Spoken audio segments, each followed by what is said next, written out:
At this school in central Kyiv, there was a steady stream of voters. Inside, people lined up near voting booths that were draped in the national colors. Election workers tore off paper ballots one by one and handed them to eager voters. While waiting their turns, voters studied the long lists of candidates for president, mayor, and local council. There were lots of smiles as people emerged from the booths.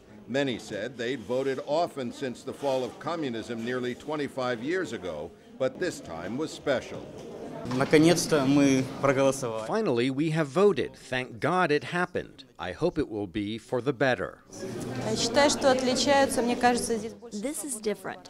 There is more freedom of choice here today, and I think this time people are paying more attention when they are voting for candidates. The situation is much more complicated, so it's a crucial juncture. I think there have never been such elections in such conditions before.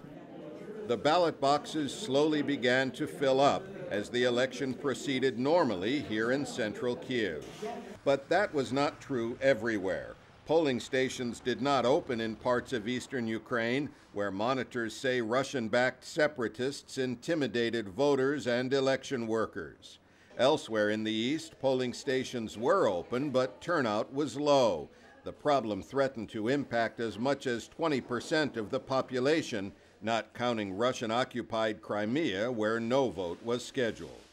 Here in Kyiv and around the country, there are thousands of Ukrainian and international observers monitoring the process.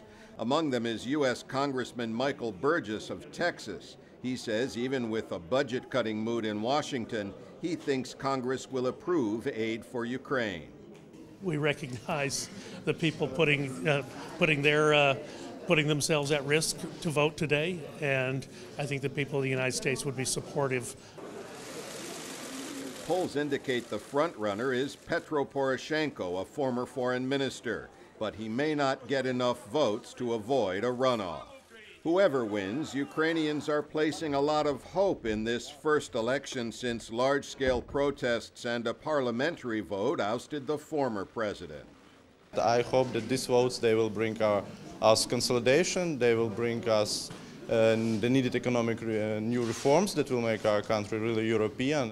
After months of protests, the ouster of a president, the takeover of Crimea, and the violence in the east, Ukrainians seemed relieved to participate in an ordinary political process, one they hope will mark the beginning of a return to normalcy. Pessin, VOA News, Kyiv.